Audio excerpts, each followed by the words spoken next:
Hey, what's up, everybody? Welcome back to Scale Riders Podcast. This is episode number 99, and I'm here with Masterpieces Model Car Club, and we're gonna do like a roundabout. We're gonna get everybody sitting down that's here present, but we're gonna get things started off with Hector Lozano.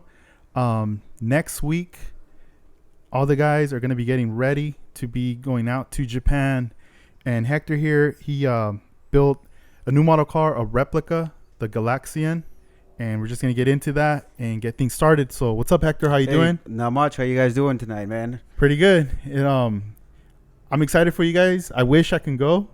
I wish that I could be out there seeing people's reactions to the cars. I'm tripping out that it's done. Like from when you started to where it's at now, it's just crazy just to see it, the development stages, but then now, and even the lights and everything. How long did that take you to do? Oh yeah, first of all, I'm excited to be here, and doing the show for you guys, everybody here, and I'm also excited going to Japan. First time going to Japan, regarding the car. It actually took me about a good 8-9 months to build it, from beginning to end and so on. It's still not finished 100%, but I'm pretty happy the way it's coming out, so, but yeah, it took me a while to get it all together from, like you said, from the beginning to the end. And I'm just excited to take it to Japan. And my first time going to Japan for the show, for the Moon Eye show. And, I'm just pumped up. Yeah. It's crazy how, back in the day, you were building model cars and you met Armando. You started meeting all these people. You were doing hoppers from what I heard back in the day. Yeah, back in the day, I was doing little hoppers and so on, but that didn't go too well for me, because I competed against Armando, who's got the masterpieces over here built with the hoppers and everything. So that kind of like threw me for a loop and stopped building hoppers, but I started building replicas, and that's what got me more into it, Mm-hmm. And I built a couple legendary cars from different car clubs and so on, but coming back to masterpieces, because I was out for a minute, I was out for a few years and so on, and I coming back and get back into masterpieces, that got me all pumped up to build this car from Japan. And that's one of the reasons why we're going to Japan. So, to go to the Moon Eye show and to see that car. Yeah. Personally. It's like, I know back then you had a big impact on the Lowrider Bicycle magazine when you came out with one of the replicas. I know you did the LA Women. Yeah. But then there's this one here, the Gangster of Love. That's one that, I feel a lot of people had that spread that they cut out of the magazine, put it on the wall, and probably one that they studied because just the artwork itself that's airbrushed on there and placed on there, it's very tiny. Yeah. That it makes me trip. Like, how'd you do that? Yeah, you know what? Looking at that car now, I'm surprised it's still, intact and in one piece, and it looks great. It looks like I just built that car. But actually, that car is over 20 years old, and you know what? It took me a long time also to build it. And you know what? Speaking about that poster in the Lowrider magazine, the Lowrider Bicycle magazine, I still have those magazines. I still have that poster and the article and everything. I don't get tired of looking at that car. I look at it and amaze myself too. I'm thinking, wow, how did I do that? It's a lot of time. You just have to put yourself into it. Mm-hmm. It's a hobby, but you have to love the hobby of it. Yeah. And I can stay there for a whole weekend straight working on any car. Yeah. That's the driver that gets me. That's a passion for it. Same thing building the new car. The new car is also you have to be into it for you to be to come up with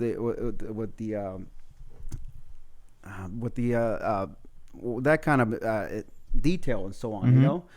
And that's basically what I recommend people, that you can't just get it out of the box and start putting it together. Mm-hmm. I mean, you got to put more time into it. Like I said, this other car, Galaxian, took me I would say probably a good, like I said, 8 or 9 months and so on, probably a little longer than that. With the Gangster of Love that I built over 20 years ago, that took me about, I would say, over a year to build. Yeah. And just on the painting salon, and I redid the painting so many times and so on, and until I was happy with it. You have to be perfection. That's. Yeah, and it's a little too big, it's out of scale and so on, and you have to erase it and start all over again. So same thing with the new car that I built, just to come back into masterpieces, like I said, so I'm glad to be back and coming back with this new car, and that's pretty impressive myself. Yeah, when you decided that you were gonna build a model car coming back, what made you decide to go with the Galaxian? Were you looking online, various pictures?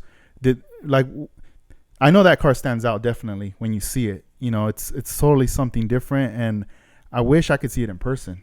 Right. Have you seen it in person yet? No, or I have, no? not, I have not seen it in person. So that's what I'm excited to go to Japan and see the car. And I was telling Armando, in fact, you know what? The owner, which is his name is Junichi, I believe. He said he's going to take his car to the car show. I'm like, Nice. You know what? I want to get in that car. Yeah, I want to not drive it, but I want to sit in the car. Yeah. So that's one of my, that I'm looking forward to going to Japan though. So, and you said earlier about how did I pick the car? I was talking to my buddy Armando, and I told him, you know what? I consider myself still being in masterpieces, even though I haven't been building a car over 20 years. But he goes, you know what, you want to come back? That's cool, that's great, but you got to build a car that's going to be an iconic car also. You got to pick not just a car. You got to, and he looked it up and everything. Goes, I think you should build this car from Japan. You know? And then and behold, I build a car, and he goes, well, guess what? Now we're going to go to Japan and show off the car too. So like, sure, why not? Yeah. It's crazy because when he was telling me about it, he was saying like, oh, he's going to do this car, and he's showing me the pictures. I'm like thinking, oh yeah, he's got this because you've done Gangster Love, the LA Woman. And I remember even as a kid, like looking at the photos of LA Woman, even now, and then even seeing the model car itself. And I've always liked the little details that are in that car. Just the things that were in that car that I was just tripping out. Like, I can't believe they have all this music stuff related to it, and look at it in miniature form. So seeing the Galaxian, I had no doubt like it's going to be done. And then just, typically I would think, let's say if I was going to do it, I would think, oh yeah, I'm going to try to find that model kit or something, right? And just go from there and build off of that. But when I started to notice that you went beyond that, you started scratch building it, and just moving forward with it. And I was like, what the heck?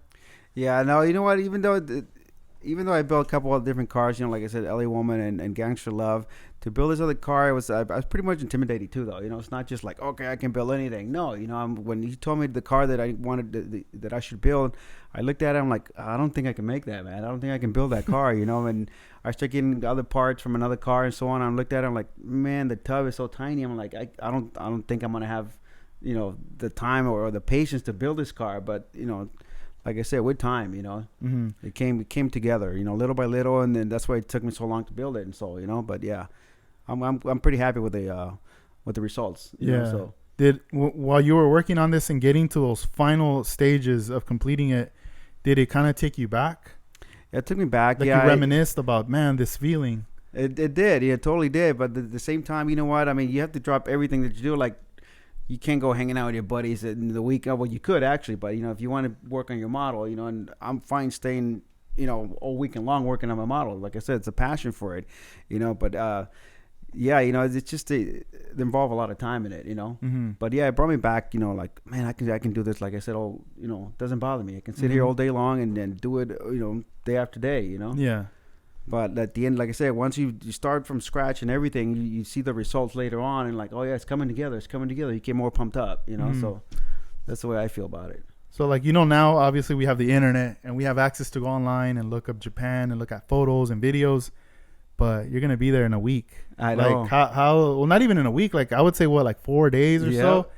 How do you feel? Like everything's packed up, like you're set or not yet? No, I'm a last minute Louis, man. I'm gonna pack like the day of pretty much, you know. Yeah. So I'm gonna make sure the model is packed up right, and then the rest of the stuff I'm just gonna throw in a bag, Yeah. Throw it in a suitcase. But yeah, no, I'm not packed for any of that. But I'm excited to go. I can't wait to go out there and experience their culture and so on, and go look at the car shows that they the lowriders that they have over there. Yeah. That's exciting to me. Yeah. For my first time going couple years back, I remember there was something that Armando had told me that it still sticks to me today, and he was saying like when you go there, you're gonna come back like taking a piece of Japan with you, because they have like some the discipline and respect that they have, and just the goals and like the things that they do that they're so passionate about. You're gonna see that, and I mean, just by us roaming around Japan in the city, you start to see just everything, how everything's organized, everything's aligned, symmetrical, all these like different things that anything that was created wasn't just created half-fast. It was like there was thought process behind it, and also using the right tools and whatnot. So it was something that, from seeing all that, just coming back, it's like it does change you somewhat. Like it has an impact, definitely. Well, yeah, I'm sure it does, and then that's one of the reasons why I like to go, different countries and so on, look at their culture and, experience their whole culture theory and so on, and take a little bit from, from what they do or anybody of us, any other culture do, and imply it into your life and so on, and yeah, of course, it's going to change, how you live and how you carry yourself too, though. You got to be humble. I already feel humble that people see me as a role model type deal. I don't see myself. In fact, I get inspired by other people too. Whether you're a beginner or an expert or not, I still get inspired by watching people build the cars and so on. And like that's inspiring to me, though. And when people tell me that they see me as a role model, or I see other people's role models, that's pretty humbling to me, though. So same thing with the culture. Yeah. So you got to take a little bit of somebody's culture and then apply it into your living and so on, so yeah, I'll definitely be looking forward to that, though. No, yeah, one thing that's so cool that I admire and that I miss about Japan is, like, from being there, anywhere you walk on any street, there's gonna be a vending machine, and whether you want a beer or like a hot iced tea, like something warm, hey, you're covered, you're good, you're gonna be good. Also, the Paradise Road, from what I heard, is you guys are going to make a trip there to check out the building. Right. And from seeing it on the camera, I mean, you can't see it right now, but in the back, you did some artwork. And some in the front as well. Is it the front door, the roll-up doors? The front door, and also on the inside of the shop. Okay. We're trying to replicate the whole theme, just not just the car, but Armando replicated the whole building also, so we got to get all the detail, as much detail as possible. And you like you said right earlier, on the internet, we're able to get pictures from the building and so on, what's inside, and that's how we were able to get the artwork for it. And I mean, I airbrush, so Armando says you got to come out here and do a little bit of airbrushing. Yeah, it looks so cool. It looks like it's spray painted. It looks does. just like the real building. So yeah, that's the thing that I like to enjoy and so on, show a little bit of my artwork and so on, so yeah, that's pretty exciting. Yeah, it was funny, like some months back, I remember telling Armando, hey, you could just go on Google Maps, like Japan, and pull up that building, and we could go around it, like you could really see the building for itself. But I think it was like an old photo of the building, so there's certain things that weren't on it, and Armando's like, oh cool, that is a building, but it's not like that no more. Right. Like I've seen newer pictures, it's not like that. And then later he started to show me the photos. I was like, oh man, it is totally different. Right. So we started to later, I'm seeing this. He shows me like a video where you're like airbrushing it. And I was just like, man, you guys are going all out. That's so dope. Right. That's part of being masterpieces, though, so, I mean, you got to go out and just create it and make it. So it's just a total masterpiece, whether it's a model car or a building, you got to go all out and, put as much as detail as you can. And especially if you're going to do a replica, you know what I'm saying? If you're going to replicate a building, of course, you want everything that's on the building also, Yeah. So, yeah, like I said, we got as much detail as we could on this one building, though. So, yeah. Yeah. One thing that I really like on the Galaxian is the tail light. How it just like it moves, like it bounces. Yeah, that's so cool. I like that. That's also in the real car. As a matter of fact, speaking of the car, I have a total of I would say probably over 25 LED lights on that car. Dang. So yeah, 25 LED lights on that car, and most of the parts are like I said before, they're scratch made. I made them out of aluminum, CNC and so on with the Dremel but they're tiny little parts, so yeah, they're all one of a kind, so you can't just go and order them online or anything like that, so they're all aluminum one piece, so yeah, a lot of time on that thing. People are out there are gonna just trip out because it's well known in Japan and very famous, especially in that scene there for Moon Eyes. Right. You know what? I've been looking at. I follow the guy on Instagram and so on, and he posts a lot of pictures of his shop and cars around his shop, and I look at the picture, and then now that we have the building made that Armando made also, and I put the car right next to it, and they take the same picture. You can't tell the difference. I'm like, is that the real car? Is it the real shop? What is it? It looks badass. I like that. That's cool. So, when you come back, any plans? Have you already decided what's the next project, or is it too soon? No, it's not too soon. I already have a couple of projects in mind, though. But the thing is that it's just a lot of time. You know what I'm saying? You gotta after this Galaxian, if it's all done and complete, and come back from Japan, I'm gonna take a little break, but not not a permanent break, you know, not like before. But yeah, but I already have a couple of other projects in mind. Nice. You know, so yeah. That's cool. Are you excited about hitting up like the hobby stores out there? Yeah, I'm excited to go out there, do a little bit of shopping over there. You know, I heard that up there they have the mega, you know, hobby stores and so on. The Toys R Us. Exactly. It's Toys R Us for adults. You know, that's cool. So I already saved some money just for that. You know what I'm saying? So yeah, got to come back with a bunch of goodies. No, yeah, you got to bring like an extra briefcase. Oh, I already did. Load it up. Armando gave me a lowdown. You know, he goes, you got to take an extra one for sure. Yeah. You know, so yeah. No, that's cool. I hope you enjoy everything out there. Definitely. I mean, the food is great. The ramen, everything. Yeah. Well, I'm gonna be picking out for sure. No, that's dope. Enjoy the culture, dude. Nah, you're gonna love it, man. It's gonna be like so cool. I hope you come back though with the car. What if the owner's like, yo, I'll make you an offer, you know? So if the price is right, I think anything's for sale, man. You know? Yeah. Right. So yeah. Even though it's a little model, but you gotta break it down in the sense of, you know, how much time did you really put into it and on the detail, and it's craftsmanship. It's a piece of art. Mm-hmm. You know, I mean, even if it was a painting, same thing. You know, it's an art. You know, so yeah, the price is right, but most likely I won't. You know, it's crazy because like it is a one of a kind. Someone could tell you, make me another one, and you can do it, but it's just like it's not the same. It's not the same. Yeah. It's not gonna be the same. Like, I don't know. It's like you just fell in love with it first, you do it, and then you're looking for another car to fall in love with to create. Exactly. You know what I mean? Like you said, it's your car, and realistically, I don't think you're gonna sell your car. You know, especially not something that you build. You know what I'm saying? Yeah. I mean, a regular car, but it's something that you build. You know, especially my model. You know what I'm saying? Yeah. I'd rather donate it, you know, instead of, you know, getting money for it, because realistically, you can't really put a price on it, you know. Yeah, that's tough. You know, it's crazy how people are like, "Hey, I'll give you $100." Yeah, come on. I mean, I know it's a model, but $100, no, dude. You know. Yeah, no. Yeah, no. Like I said, if you're gonna give me $100, I'd rather donate it. They're like, no, I'm good. You know. Yeah. So, no, that's cool. Oh yeah. Well, hey Hector, it was a pleasure talking to you. If you guys want to look him up. He's going to be going to Japan. I hope you post more like pictures about Japan and whatnot, but you could go on Instagram. Sure. It's at OG Masterpieces. There will be a link in the description, but definitely make sure you check them out on there and your stories as well, you know? For sure. Yeah. I'll be definitely putting more pictures up there on that Instagram though. So yeah, hit me up. Yeah. Want to see some behind the scenes. Exactly. Right there. Cool. Sweet. Well, thanks, Hector. All right, brother. Thank you for having me. Yeah. No problem. So the next guest that we're going to be having on is going to be Luis. You guys know him on Instagram, LXC Scale Models.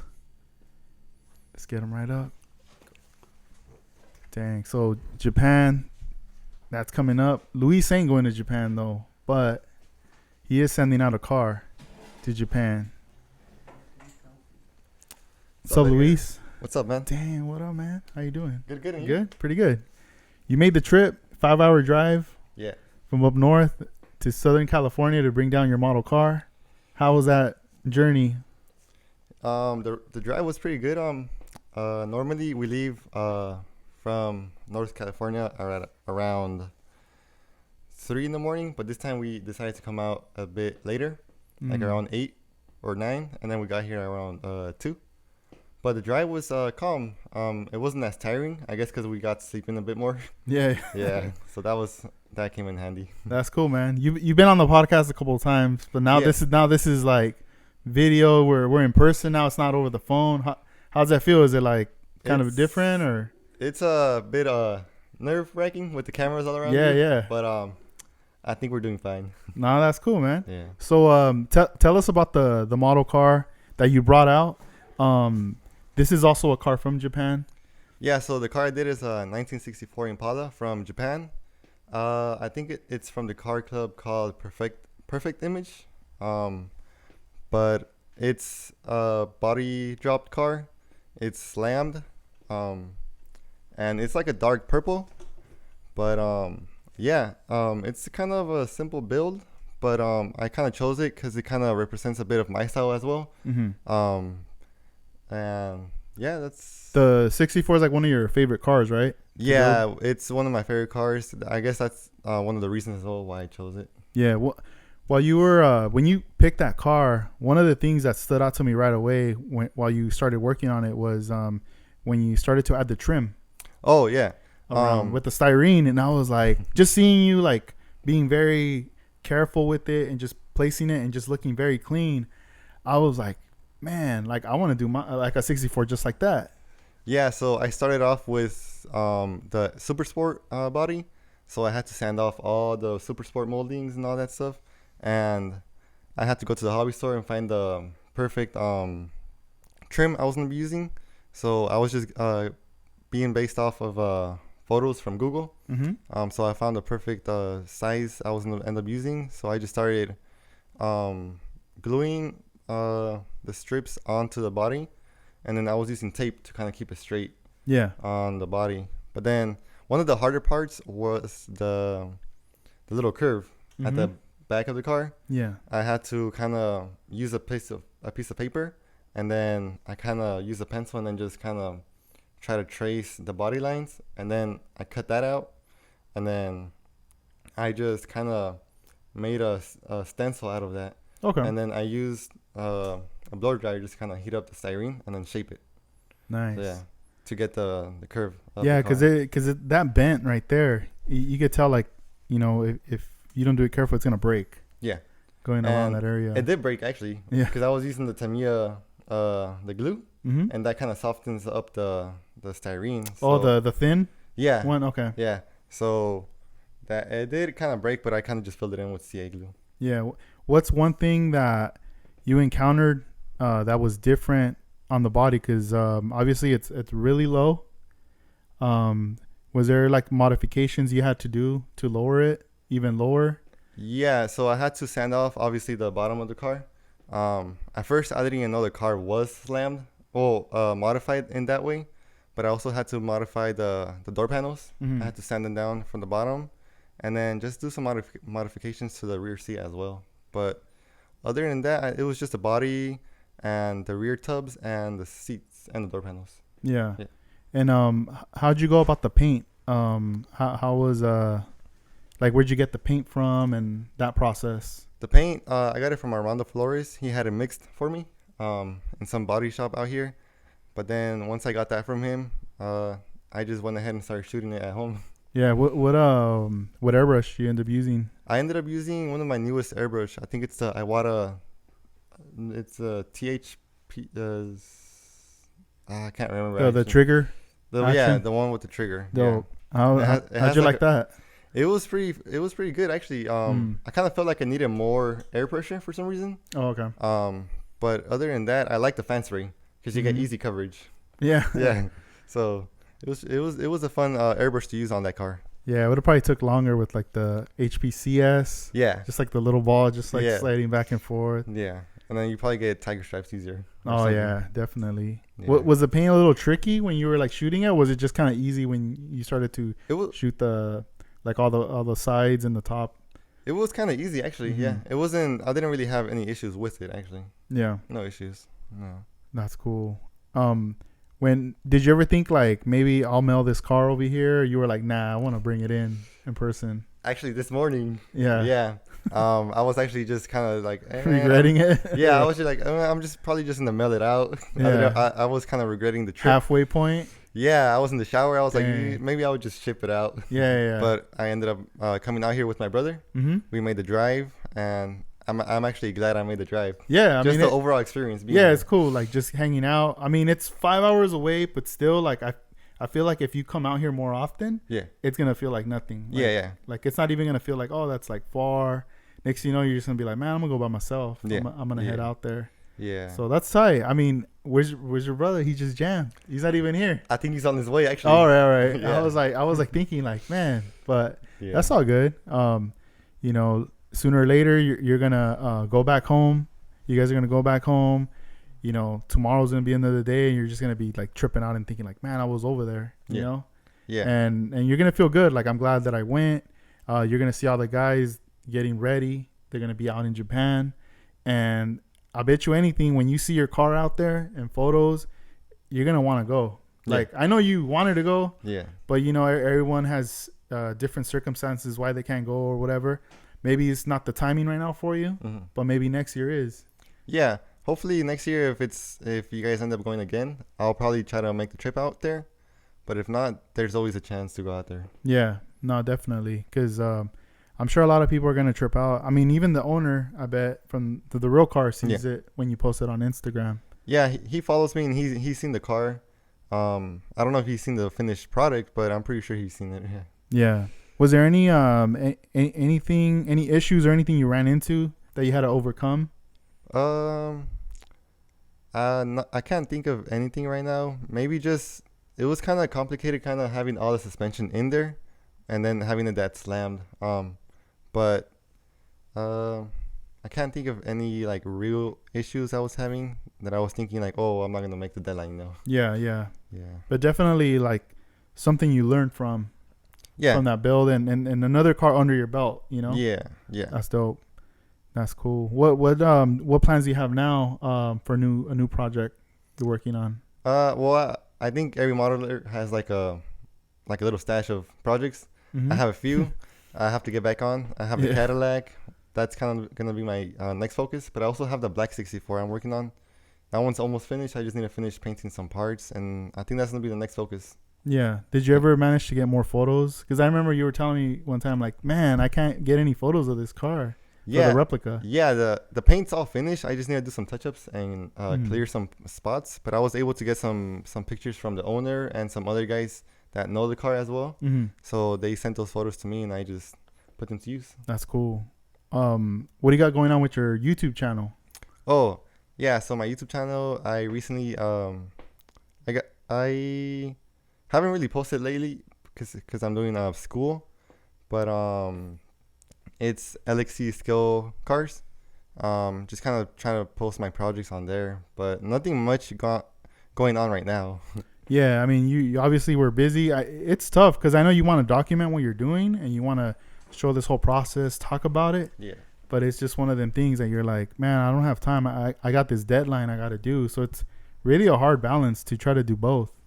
Yeah. There was times where I wanted to film myself like painting the car, and I managed to get some footage, but it wasn't the best footage because I wasn't using the right equipment. But I was like, I don't have that much time to actually take the time to set up the camera and then paint the car. I just want to get to it right away, you know. No, yeah.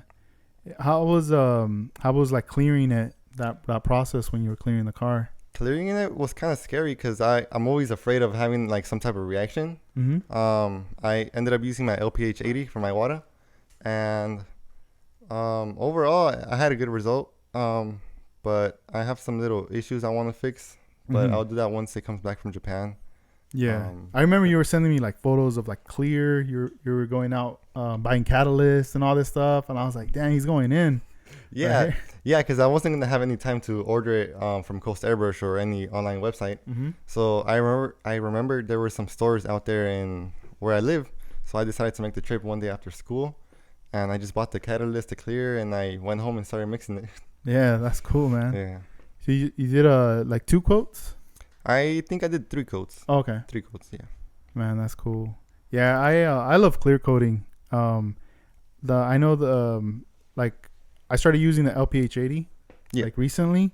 But it's still, I feel like it's like a learning thing. Like I haven't really gotten it down, but it's just like I feel like every time I use it, the settings are always being changed. Like I'm trying to calibrate it or figure it out. Did you have any trouble doing that? Like figuring out how big to have the fan and like your PSI pressure and all that? Yeah, so before I started actually shooting the car, I laid out like a piece of masking tape or masking paper, and then I did some test shots on that. But I kind of just had my fan spray opened up all the way, and then the trigger kind of like halfway to not get enough material on there to not have any run issues. But other than that, I was running at like 20 psi, I think.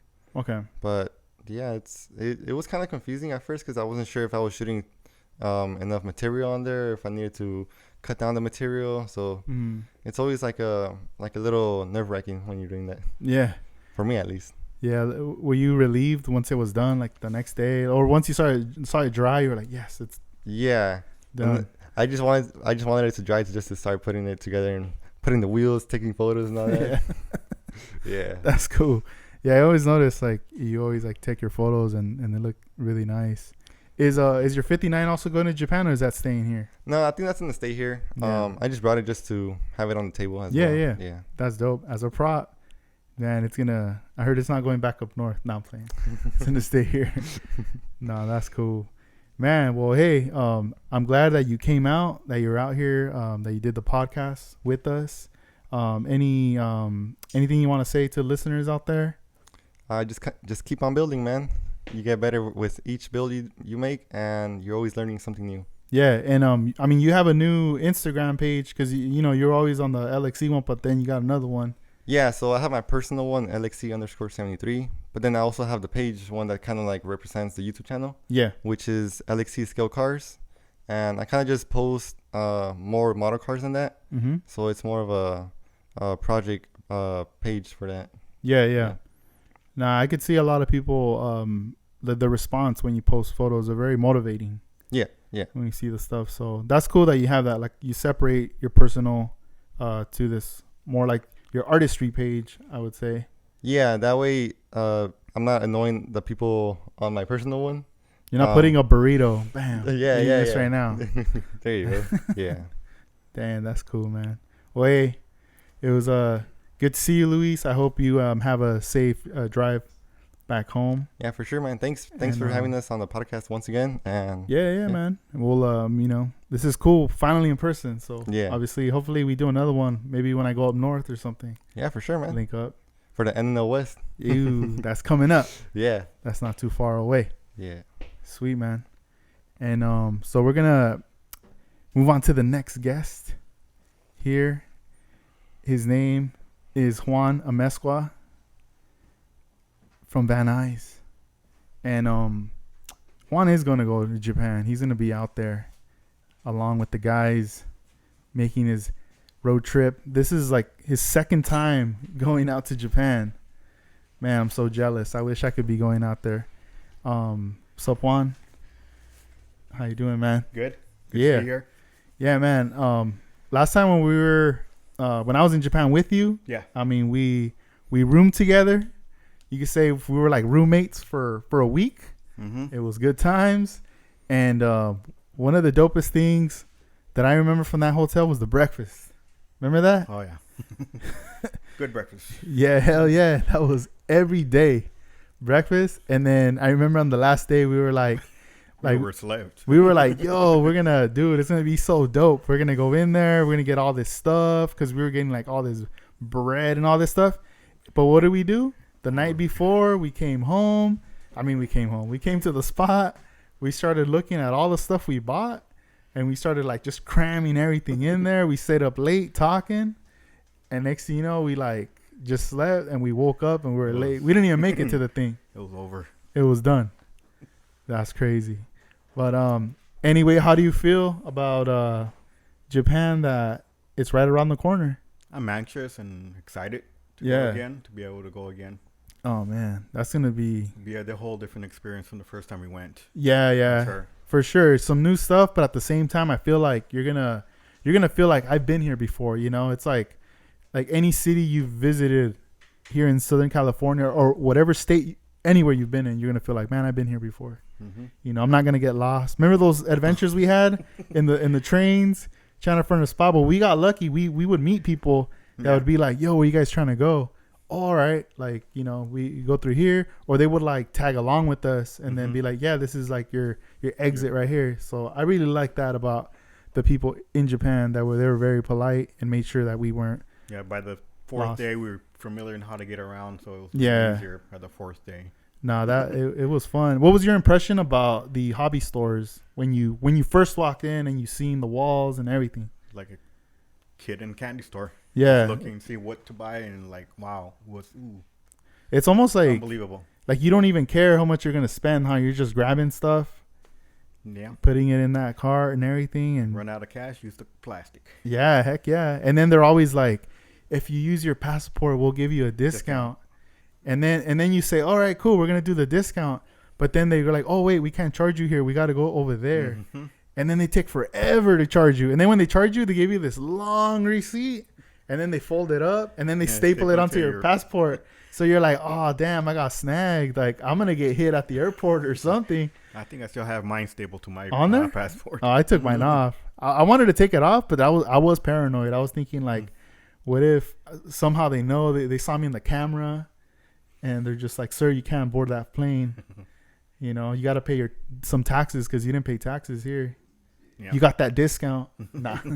So, man, that's cool. So, what are you gonna be taking to Japan, Juan? I'm gonna be taking 2. I'm trying to do a third one, but I don't know if the third one will make it. But I'm taking Summer Madness, which is a '65 Impala Yeah. that originally was built here in the valley in the early '80s, and that was when Japan first started buying the cars from out here from California, taking to Japan. That was one of the first cars that actually got bought and taken to Japan. Dang. So that's one. There's some history there. Yeah, and that car, I remember that car when I was a little kid, a teenager. It stood out. So it's just That's cool. that car. And then I'm taking one that I just built. Mm-hmm. Still needs to be cleared. But I just finished a paint job a couple days ago. That's the 66. 66. Yes. Believe it or not, that one, I've been working on that one, believe it or not, 4 or 5 years. About 5 years. It's been a long time because I still remember around the time when I met you and just seeing like you would bring it out at some of the times we hung out that you were working on it, laying the tape lines. I remember even when you went out to Ventura and we went to the Ventura Nationals and it was your birthday. Yes. And we were hanging out in my room and then you brought that out just to like work on it. Mm-hmm. To see that to where it's at now. It's crazy when you say how many years it took you, right? It took me that long only because I needed to be in the right state of mind to do an old school paint job. I didn't want to do what the current paint jobs. It had to be an old school paint job. Yeah. So I looked at a lot of pictures and magazines just to get ideas. Mm-hmm. Yeah, it's just time flies, man, and it's crazy because when it's like for the time it takes, and then all of a sudden it's done, and then I realize, wow, like it almost feels like it was like last month or something, but not. It has been a minute, but that's cool. What was the inspiration behind that paint job? I know you wanted to do something different. Was there something that inspired you to go with like those colors or even just to do something wild with the patterns? Well, that one, when I started it, I actually started this well-known guy from Majestic, the founder of Majestics, which Little John. Part of his paint job on his 66 Caprice is on that car. And then I couldn't find no other pictures for the roof and certain parts of the car, so I just did my own theme on the rest of the car. Yeah. And actually, I like how it came out. And Armando gave me a few ideas, which was added to the car also. Nice. And actually, that one I did take it to Japan when we went the first time. It was just in the background, just the body. Mm-hmm. So I'm anxious to clear it, hopefully tomorrow. Yeah. And The cool thing is you have time. I mean, tomorrow, spray it, you let it dry, chill, and then, whatever you need that needs to be done next, if you need to buff it already or re-clear, whatever, you still got some days yeah, to get it ready, packaged up, and head on out to Japan. the hard part's already done. Yeah, no, definitely. And you said there was a potential third car? Yeah, as the well? Cisco Kid, the Monte Carlo.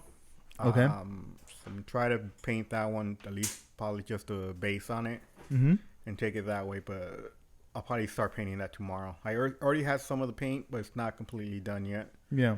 So I'll probably work on that one tomorrow also, and then hopefully have it done if I could clear both of them tomorrow. Man, that's cool. Are you bringing out your cameras as well to photograph I'm always things gonna out there? I'm always having my cameras with me, Yeah. especially Japan. I need to take a lot of pictures. Mm-hmm. I'm going to be taking my digital camera and my 35 millimeter. Yeah. Any updates on magazines or anything from like lowrider in Japan that you wanna? Any heads up or? Magazine I want to bring back. Because I know last time we were out there, we were like on a hunt. We were trying to see if we would come across anything, and we didn't. But I know that once in a while, Well, there is a new you magazine. come across something. There isn't. Well, I'll probably take some magazines, maybe a few lowrider magazines that Mhm. have doubles or triples or 4 or 5 of the same. 10 issues. of yeah. Obviously 1 or 2 are probably Yeah. 10 of. Damn. Probably give out a few magazines. Yeah, that's good. I like that you did that. I didn't even know you were doing that. till you busted them out. These like old school magazines from the 80s. You were just giving them, one to each person, and they were like super appreciative of them because they were like, man, this is like gold. Like, never seen this. Especially like the bicycle magazines. Mm-hmm. I had doubles of a lot of them. So I went through all my bicycle magazines last year, and whatever had doubles of, just separated them and just took them over and gave them to the guys that were entering the car models. I gave them, I think, 2 each. Yeah, that's cool. Do you know if the next movie's gonna be there? Like his car again, the 62, or I would imagine he probably is. So yeah. And if he did more changes on it, he probably will take it. Mm-hmm. And I'm also going to be taking a couple of Hot Wheels. I did do next movie in a Hot Wheel. Oh yes, I seen that one. That's going to be going with me Nice. and show it to the owner Uh-huh. and see what he thinks. Yeah. See how big his wallet is. Oh. Yeah, but that was, I'm anxious to see his reaction. He's seen already pictures of it on Instagram, but to see it in person, that's tight. see what he thinks of it. Mm-hmm. That's cool. Are you like, do you have a list of things? If I was going, I would have this like crazy list of all these things I want to buy. Like Q-tips, shampoo. No, I'm joking. Like, is there something that you want to export out there over here? Probably just the tools for the car models. Yeah. All the sandpapers that the foam ones and whatever else I could all that see stuff when I get there. Hell yeah. But when I get there, I'll be like blind, just like. It's like you get like shell shocked. Like it's like you're walking and then boom, you get side blind. And then you're like, whoa, what the hell? Like you don't even know what. Because I remember when we were there, we're talking to Jeffries, and I was like, dude, what glue should I get? And he's just like, I don't know. There's just too many glues. Like it's like they're all competing with each other. And then he'll be like, oh yeah, wait, this one's a good one. This is a good one. What about these though? He's like, I never tried those. Yeah. So it's almost like you're just like, fuck it, I'll grab whatever. Yeah, because I'm just planning on buying tools and sanding paper and stuff that we don't find out here probably. Yeah. Model kits, I'm not buying any model kits. I have way too many model kits. Yeah, nah. I remember when at the Moon Eye show, there was like some vendors and they were selling like some rare kits, some Impalas like 69s and other years, and they were asking for a lot of money for those kits. Yeah, they price range, they go up. They're expensive. And I was like, dang, imagine you buy it, you bring it back, and it's all crushed, it's all brittle, and you're like, what happened? Yeah. So right next to you we have the jacket. This is the one you guys are gonna be rocking out there. Yes, we just got them done for this particular show. That's cool. So I like the color. Really nice, something different. Yeah, keep you warm too. Oh yeah. Hey, but I don't know if you're gonna need it though. This guy's crazy. When we were in Japan, it was like cold, like super. I was always cold, and Juan was just like nothing with the t-shirt, like pretty much the whole trip, the whole time. And I was always like telling him, dude, you're not cold. I was just like whining to him, complaining to him, like, man, I'm cold. And this was like, really? Like all like nothing's all windy. I took a heavy jacket because they told me to bring a good jacket can be cold. Like, yeah. I only wore it from the time we got out of the plane till we went outside to waiting for the subway. After that, I took it off and never put it back on. Dang. Put that thing away. I shouldn't have even took it. I know. I remember like that last day packing up and being like, man, I can't fit everything in here. I need to like ditch clothes. Yeah. Like I was just already thinking like what I need to sacrifice, put all this stuff in a bag and just throw it in the trash and get out of here. Oh yeah, I just remembered. Remember when we hit up the 7-Eleven and they had all that food in there? I know 7-Elevens out here get like a bad name or rap or whatever, but out there it's like a whole different thing. Those little rice cakes. It's like you walking into a market. It's all clean and organized. And yeah. There's all this sushi. There's all this like just stuff, man. It's a trip. It's crazy. How long is the trip gonna be? I believe we're going for 10 days. 10 days, man. And then besides the Moon Eye show, there's another show you guys are gonna attend, right? Yes, a new magazine that came out. I think it's called The Low Show, something like that. I'm sorry if I got it wrong. And there's going to be doing a show the weekend before. Nice. And then we're planning on attending that one. Nice. Man, it's going to be exciting. Back to back, 2 shows, not just one. Yes. That's why I'm actually anxious because we're excited to go because I'm sure there are gonna be a lot more lowriders probably Mm-hmm. at the first show. Yeah. It's a lowrider theme or show. Mm-hmm. Compare to the Moon Knight's more customs and rat rod style, but I actually enjoy both shows. Yeah. Did you manage to save up enough money for both these events? Because I know when we go to shows, we're like, oh, I want to get that shirt. I want to get this. I want to get that. Hopefully I did. If not, Work some. Well, you. I mean, I know from you were telling me all like prior to this that you were doing like overtime and you were working a I was lot. taking advantage of any overtime they were giving me at work. Pretty much That's working good. A couple straight weekends, two back-to-back weekends. Yeah, So man, that's awesome. That's so rad, man. So the 66, can't wait to see that there at Moon Eyes. that one's gonna be. Now this time, I hope you don't put it in the back. I hope you have it like a little bit That's my main. more in the front. That one in the 65, the Summerman is our main cars. Yeah. I'm gonna be showing, so I'm anxious to clear it. Mainly clear it to see all the work, see all the colors popping, the fades that I did on it and everything. Mm-hmm. That's cool. Man, I hope you guys have a great trip out there. Obviously, if you go to the hobby stores, get your hands on everything that you Mainly want to get. sandpapers, bring back a lot of. Yeah, bring all that stuff back, definitely for sure.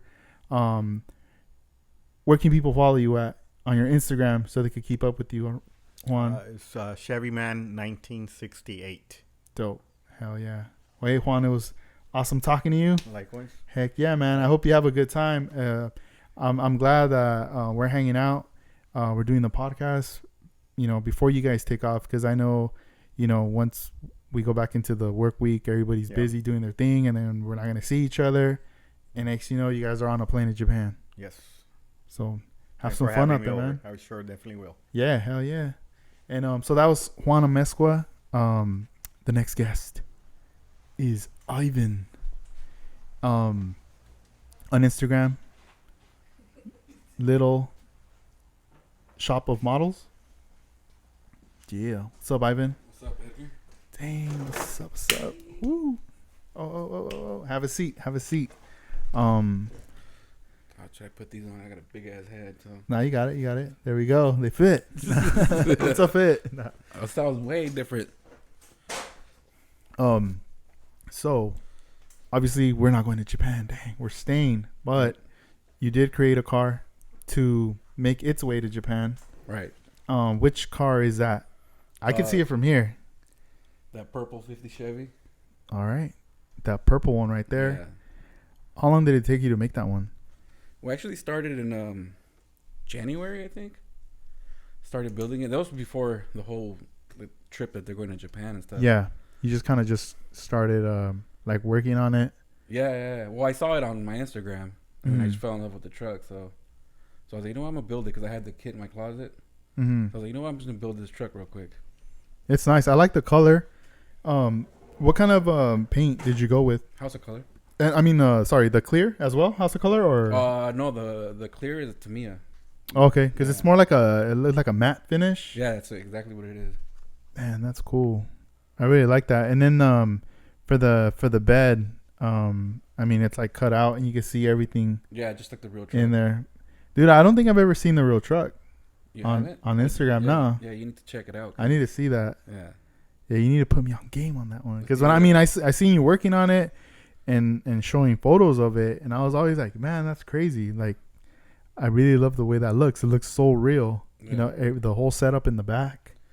I was like tripping out on that, but now you're telling me this is like a real. Now I want to see the real truck. Yeah, well, it's on my Instagram, so I mean, you could go on there and check it out. Like, Yeah. I have pictures of it. Like, well, there's not really no pictures of the truck, like the actual inside of the bed, Mm-hmm. on my Instagram, but the owner DM'd me like all the details to the truck, so that's how I built off of. Yeah, Off of the pictures that he sent me, you know. that's awesome that he reached out and was Yeah. able to do that there. Because that He was super excited when I was Yeah. building it. he's like, when is it done? Here's my address. Yeah, a year later. Yeah. send it through. Yeah. Does he still follow you or anything? Yeah. You guys still keep Actually, in the touch. truck got sold. Oh, no he way. sold the truck. Yeah, it was for sale. Damn, did he tell that guy to start following you? Nah, I'm the not guy sure. who bought it. I don't even know who bought it. Yeah. That's Was it what from it- out here in California? No, the truck, in or? Japan. Oh, he's Japan. out there. Yeah. Wow. Yeah. Damn, that's so cool, man. Was there anything that you ran into, like any problems or anything during the process of that build? No, not really. I mean, it's pretty simple. I mean, it's not a shiny paint job. It's not a chrome undercarriage or nothing really fancy about it. It's like a daily driver. Mm-hmm. So he drives it. Even on his Instagram, you see it that he drives it. Yeah. You know, in the storyline, he drives it. You know. From looking at the clear, the matte finish, I've never done a matte finish on a model car, but it's something I would like to do. What's the process like compared to when you're shooting something that you want that gloss finish? Like with that, do you need a lot of coats of clear on it or not really? I did 3. Same thing as clear. Yeah. Like when you're doing a shiny paint job. I mean, I do more than 3 coats of clear when I do shiny paint jobs. Mm-hmm. I do 5, 6. Dang. But with like this, I just did 3 coats and that was it. Yeah, and obviously, I mean, it looks wet, but then once it cures, it starts drying out. Right? Actually, it dries out like that. Oh, okay. Like within like 15, 20 minutes, it's flat. Man, that's cool, right there. And what city are you currently residing in right now? Secret location? No, Lancaster. Okay, so out in Lancaster, do you know any model builders out there or no? I think there's a couple of guys from down the scale that are out there. Mm-hmm. I don't know their names. I know it's a dad and a son. Okay. Yeah. The reason why I bring it up is because like while you're out there, like Alvin, but he's in Bakersfield. Yeah. How far is that to you? It's about hour 30. Okay. That's kind of far. Nah. Yeah. Well, is this farther though? No. Okay. No. Because I was gonna say like just you being in your, it almost feels like on your own. Let's say, in your element. Is it easier for you to like concentrate and get your work done with the model cars, or do you feel like nah, I gotta like somehow be closer to people to be able to do this stuff? It goes both ways. Yeah. Yeah. Like once in a while, you want to get that inspiration, right? Yeah, like kicking like it. How we're doing right here. Yeah. Yeah. But then when I'm alone, I mean, I just do whatever I want. Yeah. Work on whatever I want whenever I want. Yeah. You know what I was? You got me thinking. Last time we did the podcast is remember I was telling you that at night, like I come home and I'm like tired, and then I want to do something, but then it's just like the being tired and then knowing that I only have 2 hours to build or whatever before, I go to sleep. It's almost like nothing gets done. I'm just like I guess I'm just gonna go to sleep or you keep putting it off. Right. And it's almost like it's not fun. But I remember you telling me like, hey, maybe it's something you need to do in the morning, because maybe by then you're just like not in the mood. You're not even enjoying it. Right. And I was like, man, like you really got me thinking about that. So I was talking to one of my friends and I started to tell him like, hey, have you ever done that? Like you build your models in the morning before you go to work? And he's like, yeah, I've been doing that. Like I need to get this car done. So I get home pretty late sometimes. And, I wake up early in the morning. Like he says, the night before, I already plan out what I'm going to do. He's like, I already know what I'm going to do. So I either lay it out and just leave my stuff there, go to sleep, wake up early. I get ready for work, I get dressed and everything. And then now I have like an hour or maybe hour and a half to work on this. But I'm wide awake. Right. I'm motivated to get it done because I know what I need to do. Once I'm done, I have that satisfaction that I got at least some steps done to it. Go to work and knowing like, oh, when I get home, watch, I'm gonna add that final touch and needs, right, or prep for the next morning, and it just starts to become a routine. So I started kind of doing that too, like waking up early in the morning and then like working on stuff, and it does help. Yeah, it does help a lot. So thank you for telling me that there. That definitely like it made me think different and be like, dude, I need to really like, change things up for myself with that. So that's cool. And that's pretty much what you do, right? Yeah, like, that's what I do. In the mornings? Yeah. But do you get up even more earlier in the weekends compared to the week? Well, when I do my building, it's usually in the weekend. So, because during the week, I wake up like at 3 a.m. So I don't have time to mess with the model. I mean, I'll look at it when I'm walking out the door to go to work. Mm-hmm.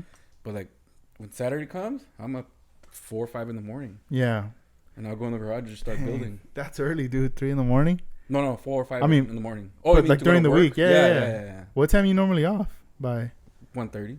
Okay, that's 1 cool. o'clock, 1:30, I'm off. Yeah, but it's like you just want to chill. Yeah, when I get home, it's the same thing as if you get home at 5 Yeah. in the afternoon or at 1. You're still tired from work. Mm-hmm. Like, I don't want to go home at 1, work on a model car. I want to go home and relax, you know?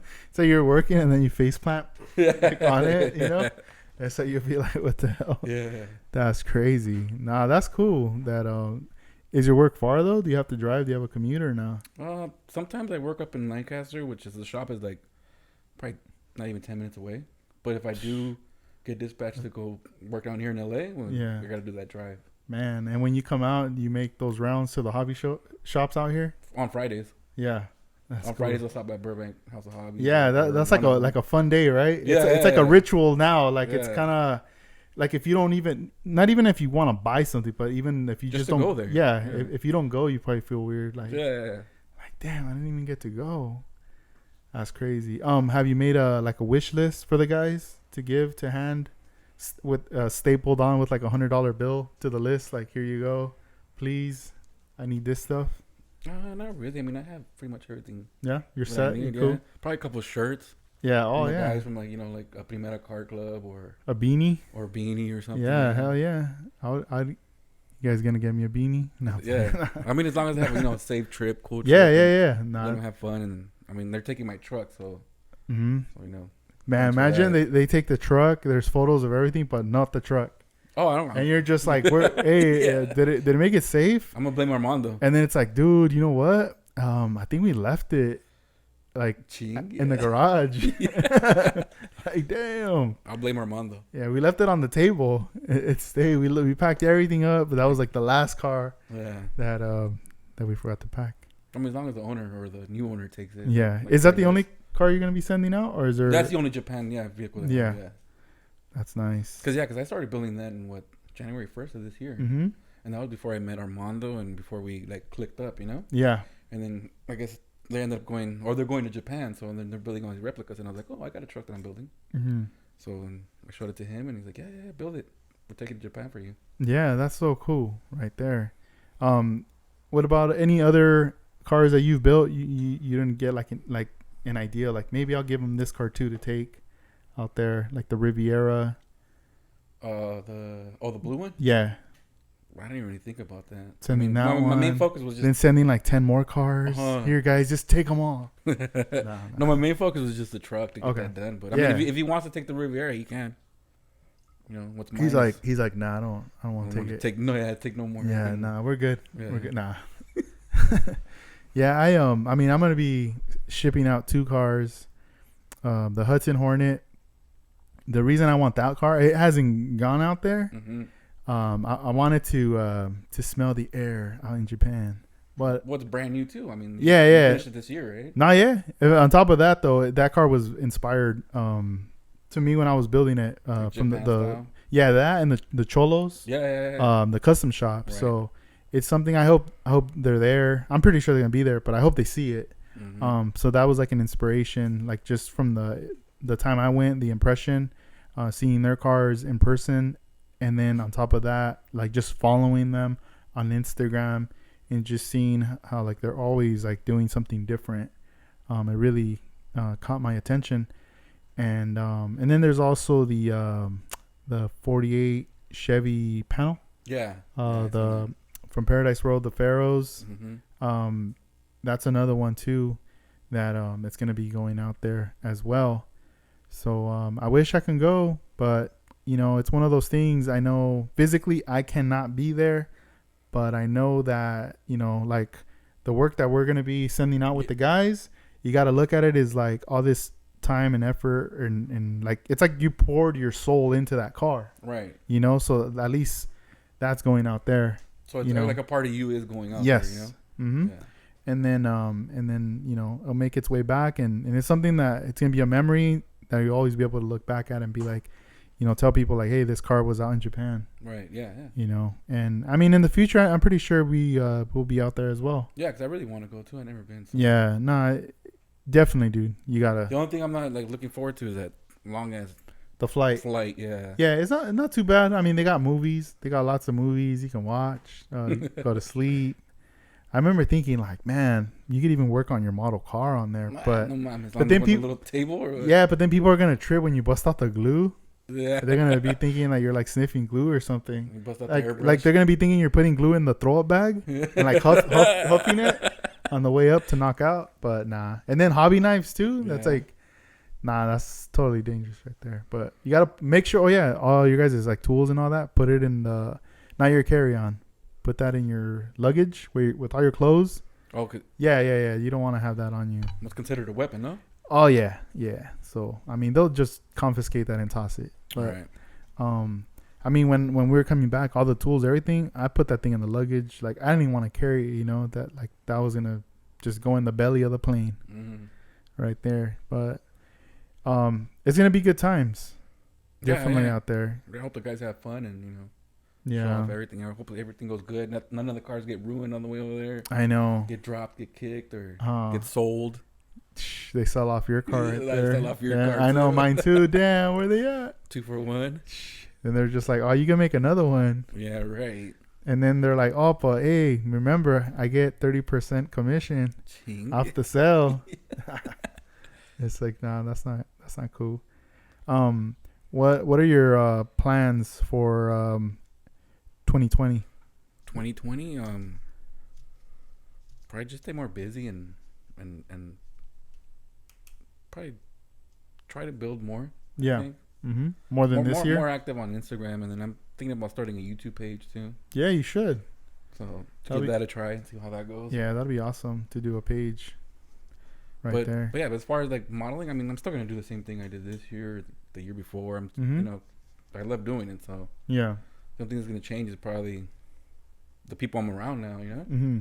More, I don't know. I think it's more fun now to me. Yeah, being part of a club now. Because before I was solo, and now that I'm with Armando Masterpieces, it's way different. Yeah, like I want to build more.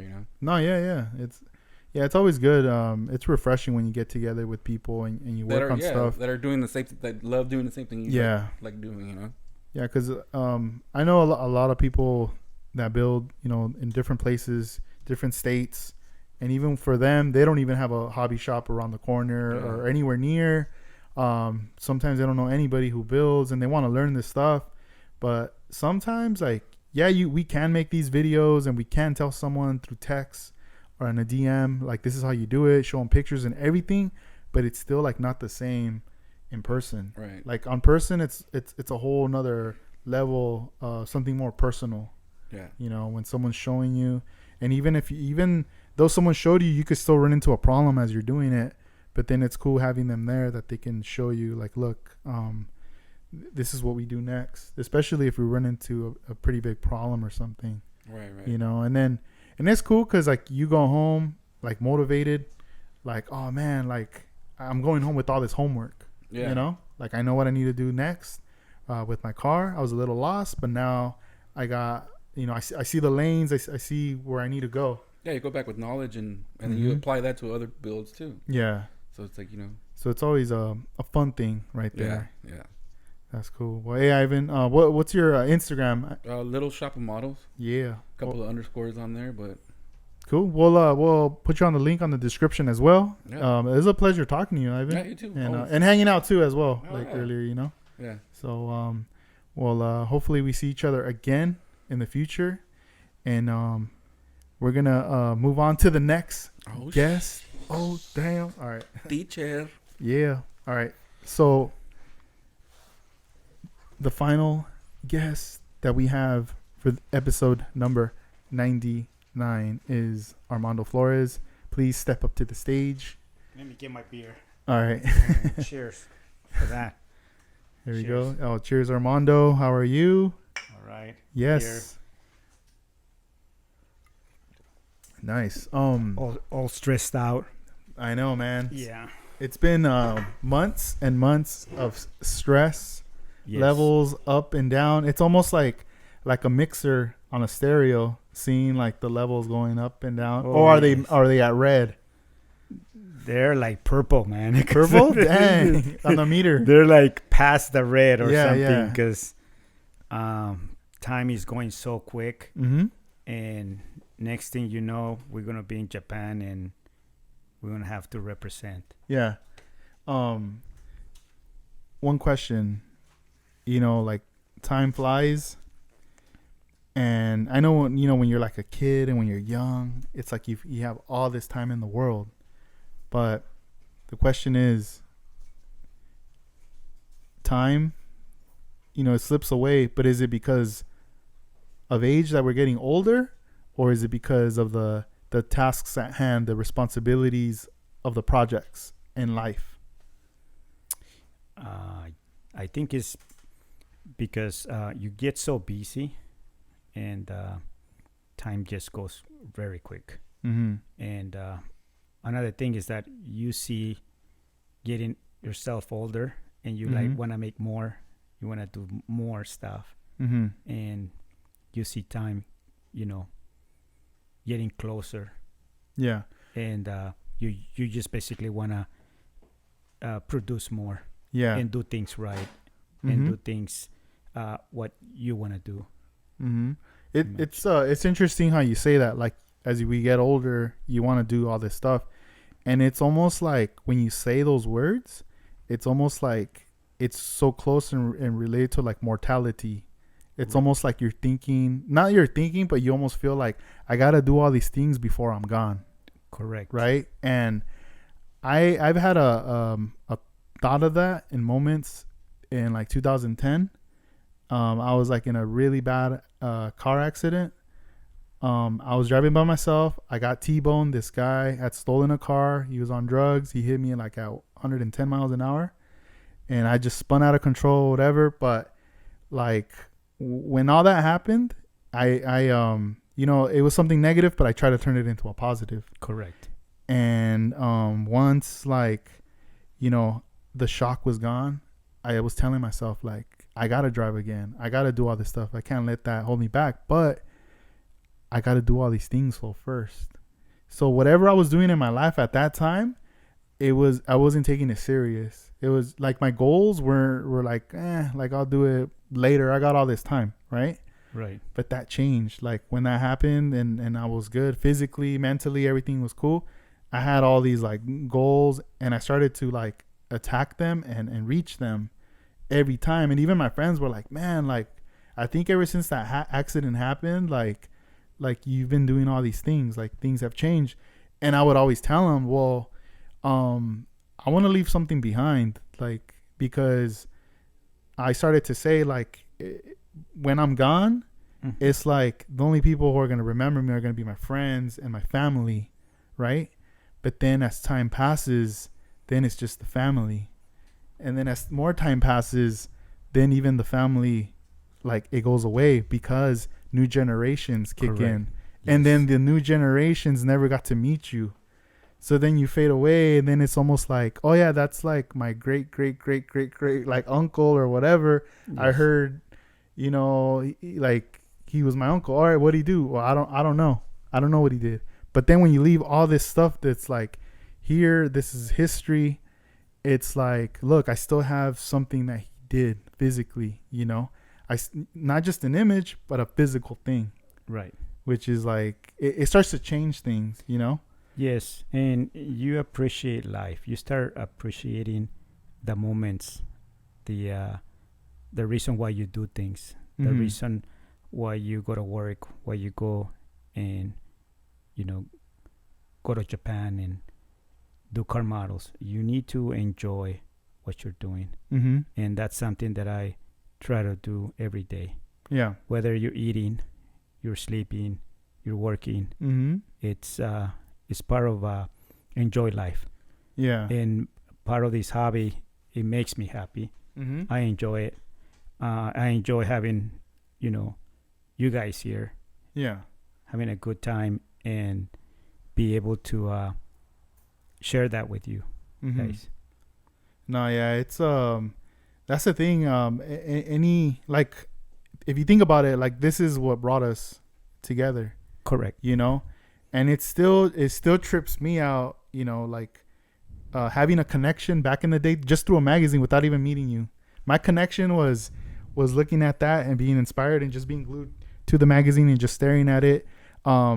no phone, no internet, no nothing. Just a magazine speaking to me, looking at artwork, knowing that, hey, this car is a model of a real car.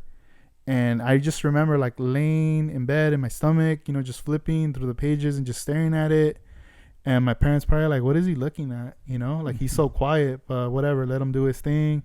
And then over time, you start seeing more cars in the magazines and just being like, man, like, how do they do this? The whole mystery of how do they do this?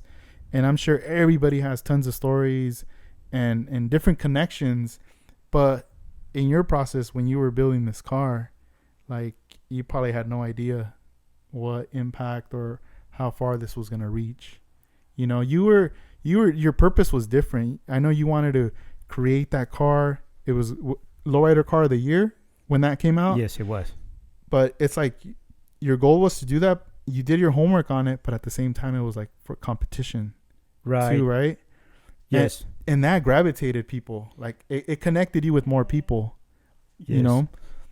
Yes, and I think every artist, they express their artwork and their love and their artistic mind through something, whether it's music, food.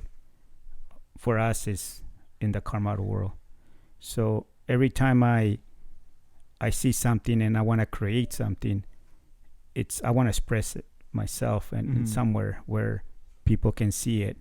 And if it can motivate other people, that's good. That's my kind of like my goal, like make sure that I motivate other people. There's a lot of youngsters right now that they're looking for something, but maybe it helps one way or another. Yeah. No, yeah. It's crazy because I know, like, for myself, you've taught me a lot of things, and I feel like you gave me this big, like, push to learn and advance quick with things. And also if I run into a problem, how to, you know, like, get through it and how to get to the next step. But at the same time, those things has translated into my personal real life, where tasks that happen at work or even just dealing with like daily life things.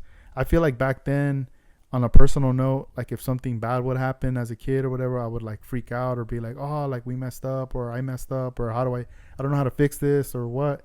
And now it's almost like the worst thing could happen, but it's almost like the car modeling helps you keep things calm and cool and be like, all right, like the damage has been done or whatever, but what do we need to do now? Right. And it doesn't cost anything. It's more like sharing and help others. It doesn't cost me anything to help others, whether building models or an advice, using my experience or using my, the years that I've been living in this life. Yeah. So I love to do that. So that's something that I enjoy. Yeah. I know that when you give more, you get more. That's true. That's so true. So Japan, this journey that you guys are going to be taking, yes, it's going to be for 10 days. Yes. And I mean, this is something that's going to be fun for you guys, because I know you guys have been friends for a long time, and this is just going to be like a great experience, being out of your element, being away from your comfort zone. Like, obviously, like being at home and being in an area where you just know, like, where you're at. Right. I mean, you've been to Japan many times. This is probably like a second home to you now. But at the same time, it's going to be cool because you're going to be with your friends, like kicking it, having drinks, eating food, going to the hobby stores and enjoying the car shows, so it's going to be a lot of life experiences and things that are only going to happen once. Right. And this is why I do it, because I believe that we're here to, enjoy life and also do things that you want to do the right way. No, yeah. And so let me give some info for the people listening. So this show is taking place on Sunday, December 1st. It's the 28th annual Yokohama Hot Rod Custom Show 2019. I know for this show, you've been doing a lot of work every day. You've been busy. There's times that I call you, I can't get a hold of you, or I do get a hold of you. It's almost like we play tag. We're going back and forth or whatever. And then you show me a pic like, hey, look where I'm at. And you start to see all the things. And then I'm like, wait, you're doing another store? You're doing another building? And I know you started things off with the Paradise Road, Bastard's Shop, and then also Night the Funksta. Night the Funksta, yeah. And one of the things too that I was like, wait, you're doing that store too, was a California Social Club. Yes. Was like another shop. But aside from that, you're also doing the cars too. I know you had done the Van Gogh. That's going to Japan. That's going to there. Heartbreak Shot from Bastards. You did a paint job on that. Nice paint job. It's going out there. And what I couldn't get the name of the Fleet Line, the bomb car, the one that has the vinyl. Soul Line. Okay. That's the name of the car. Man, that thing is crazy. I never got to see it. Did you ever see it in person? Yes, when I went to Classic Legends, the car was there, and I took a lot of pictures of that. Yeah. That Fleet Line. Yeah, I remember you talking about it, saying like that's one car I definitely want to take on. I want to do. But as time goes, I got to see, and next thing you know, you started getting that one prepped. Yes. And getting it ready for Japan and everything, like the lace and just the vinyl top. That was a challenge. Yeah, that it was crazy. I remember you telling me like, the lace, that's going to be one of the things that's going to be the challenge. Yeah, and the roof, kind of make it where it's leather, the whole leather thing. It looks really gangster. Mm-hmm. And I like the look of that Fleet Line. So with all the experience that you've had over the years with that Fleet Line, definitely something new that you learned as well? I learned on every car that I paint or I build, I learn something new. Mm-hmm. And it's always a challenge. And the main challenge is the paint job. Once the paint job is done, it's like, okay, I made it. Yeah. The rest is just, have fun with finishing it. Yeah, but, it's always the paint job. Yeah, the paint job is what kind of drags me and tells me like, hey, and from there, I mean, you started to take on the Paradise Road, the shop. Yes. You started doing your homework. Like you've always told me, you got to do your homework. Correct. This building, it's from Japan. Junichi, he's, I guess the pioneer of custom lowriders in Japan. Mm-hmm. And for some reason, I always go to something where he made an impact to either a country or club or an area. Mm-hmm. And this building, I know it's been known for many years, and a lot of car clubs are welcome there. Yeah. And I always see the building, and it's like, that's a beautiful building. That's something that maybe someday I can, duplicate that. Mm-hmm. And this building, I mean, it took a lot of months to build. And, of course, with collaboration with Hector Lozano, he kind of did some airbrush on it. Yeah. And collect all the pieces. I also have some help from Skeleton. He gave me some advices. And also Junichi, he been sending me pictures like, mm-hmm.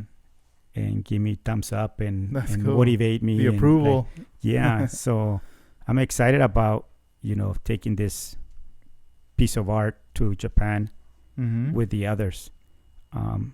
Another guy that really follow for many years is Nice Stefanska. Mm-hmm. And and I mentioned this in different podcasts before, he's probably the most cholo Mexican in Japan. And he makes some beautiful drawings. I get really inspired. And I wanted to make like his studio. And it's pretty much done. It's probably 98% done. I just need to finish up a few more touches and that will be done. And Paradise Road is pretty much done. Yeah. I like the figurine that's inside the building. Yes. And that was one thing that you were tripping out on when you were in the process of starting this, the idea and everything. And the next thing you know, you're telling me like, hey, I have this figure and it looks just like him. Yes, and it was given to me more than 20 years ago by Carlos Avelar. That's crazy. And is just going to go to Japan now. Uh-huh. So I guess, you know, it was meant for something, you know? Yeah, it was almost like he gave you a puzzle piece a long time ago. Yeah. You know, like you guys hung out, you guys were friends and everything, and then, you know, there happened to be a time where he was creating that and he handed it over to you and it's yours. Right. And you kept it all these years. Right, You preserved it, not even knowing. Not even knowing. And then it's almost like you put the pieces together and you're like, wait a minute. Yeah. Like, it's crazy. Right. And Bastard Shop, I mean, I also follow Bastard Shop. His name is Cass.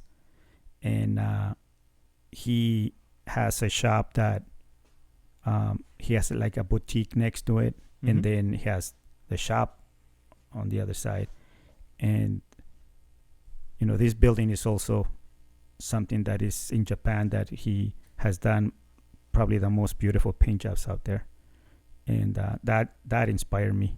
Mm-hmm. And that's why I try to do and duplicate his paint jobs because it's a challenge. Yeah. And then also I feel like there's more of a connection because your guys' friendship. Yes. I know recently, earlier this year, he was out here and he came over to your studio and he hung out with you. Right. And he brought his father too. You got to meet his dad. His dad. That was awesome. He's been here 3 times. Yeah. And next movie, he's been here from Japan. And maybe Yunichi can come in and that'd be cool. visit me. Sign the what do you want to call that? The case. The case, just to you know. Yeah, you got to get that signature on there. Signature in there. And then I also added another shop. It's called the California Social Club. Mm-hmm. I mean, I follow them for almost, I would say, like maybe a year. And it's a store that they do this Taco Tuesday, and you see lowriders coming in, and I like the shop and I like what they do. So it's something that I wanted to just add to the presentation. Yeah. And they already replied back. All of them have replied back to me. So hopefully when I go over there, I get to see those guys over there. Yeah, they'll be there at the Moon Eye show as well. They will be. They'll have at a the booth. Moon Eyes. Yeah. That's cool. And how are your plans as far as transporting all this out there?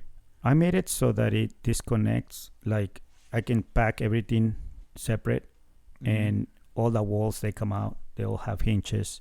So once you take it apart, it can go into a very tiny box and then build it over there. Yeah. In Japan. I know like lately this year alone, there's been a lot of buildings, dioramas, things being created now. I almost feel like people would do like dials or layouts, but I feel like the Whittier Boulevard was more of an inspiration for a lot of people, seeing the presence of their cars and then just all these buildings going across, and now more and more people are researching and figure out how to do their own building.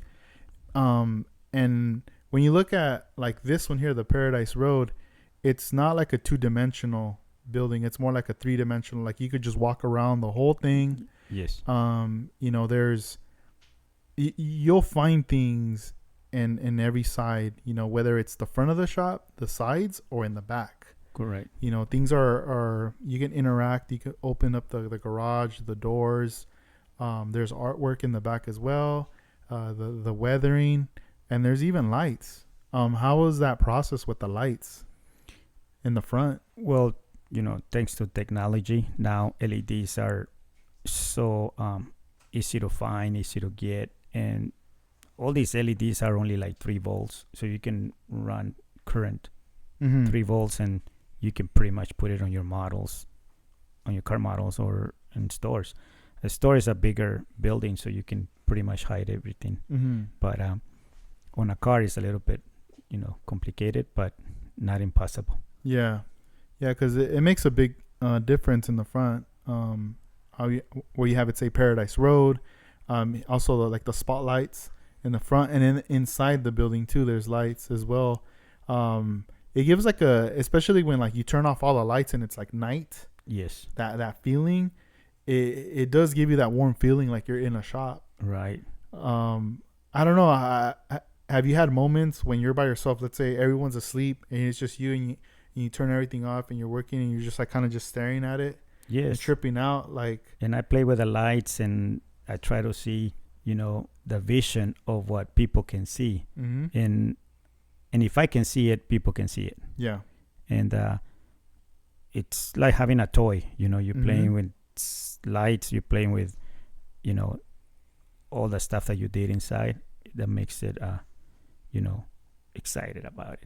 Yeah, I saw there's a detail in there that I like. It's like those little like banner flags. Right. Those little triangle ones that go Right. across on the inside. Yeah. Those look 'cause really. he has that in the shop too. Did you have to cut those out to make like one by one? I've never seen it in that scale. It's just regular electrical tape Okay. that I just glue it together and then I cut it Mhm. with scissors and make it like a triangle. Yeah. Wow. That looks so cool. I mean, there's a lot of things in there. You got the Yeah. display case Yes. in there too. That was fun. Remember the bench, the soda machine? Yes. Is that going to be displayed in the front as well? I'm gonna the try to vending machine. Change it around because it has a light, so it lights up the bottles and stuff. So Mm-hmm. I'm gonna be switching things around during the show just to give different angles of the pieces that were created.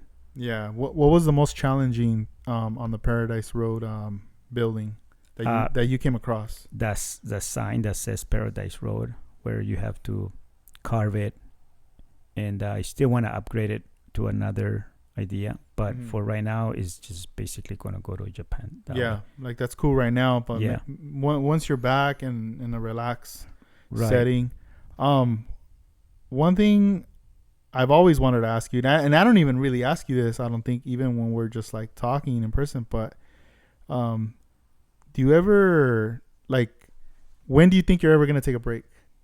Oh, I'm not saying like months, but just like, because I feel like you're working on something constantly, Right. every month, yeah. every week. This project really not drained me, but it kind of made me realize that I spent a lot of time on it, and I want to take a step back a little bit and Yeah. kind of see things a little bit different. Mm-hmm. But I don't want to lose Like the momentum the hobby in the hobby. Okay. excitement. I don't want to. That's why I don't do business like trying to make money out of it or sell my stuff. Mhm. I just doing it for fun, Yeah. and kind of like that's kind of what I like. Yeah. Keep it as a fun, and when I have the time, to do it. Yeah. It's almost like I kind of feel, like, I mean, you did go all out and you had this goal, you reached it. You're going to do the presentation. Now comes the fun part. I feel like a lot of the hard stuff has been done. Now it's about, getting on that plane, probably falling asleep. Mm. It's going to be a 14-15 hour flight. I hope you get some rest and sleep. Maybe with a couple of beers, yeah. Yeah. Go to sleep, and then you just wake up and like I know when you're in Japan, you're going to just forget about whatever stress, work, whatever is gone. You're there, you're breathing, the air there. And then now the focus is like, let's just have fun now. Mm-hmm. And, whatever final little touches need to be done in the hotel room at night, prior to the show, those are always even fun too. Yeah. Just making sure that all the bases are covered. And then when you come back, I almost feel like you might chill for a little bit, just enough to hit that reset button, like I feel like being out there, you're going to disconnect from a lot of things, but then even just coming home, it's like, you're going to see like, all right, let me clean up the shop. let me clean this up. Let me organize. Let me just make sure all these things are in order. All right, they are. All right, like this is like my reset button I just hit. I feel refreshed. You know, you're gonna see a car in a magazine or on Instagram. Something's gonna grab you that's gonna inspire you, and you're gonna be like, all right, I know what's next. And then you're on to the next. Right. You know, so I don't think you have anything to worry about as far as Right. like losing the hobby. Right. I feel like it's always been a part of your life. Yeah. You know, I never stop. Yeah, it's always gonna be there, like for sure. But I just trip out. Like it's not just cars. Like this time it's buildings. Last time it was cars. Like Right. last time we went, it was the Gypsy Rose. Right. That was like the goal. I still remember when we started kicking it, and you were like telling me like, hey, you know, I'm gonna go to Japan, and I'm gonna enter this contest, and I'm gonna bust out with this car. This is the one I'm gonna take. And it wasn't even done yet. Like, you know, you still had to do more stuff to it. Right.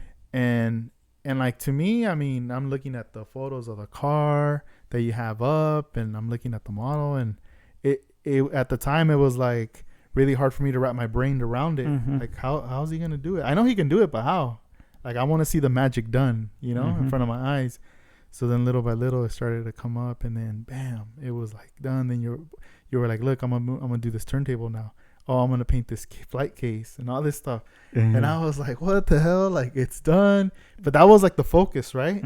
It was like the car, the case, and the turntable. Those were things you created. All right, cool.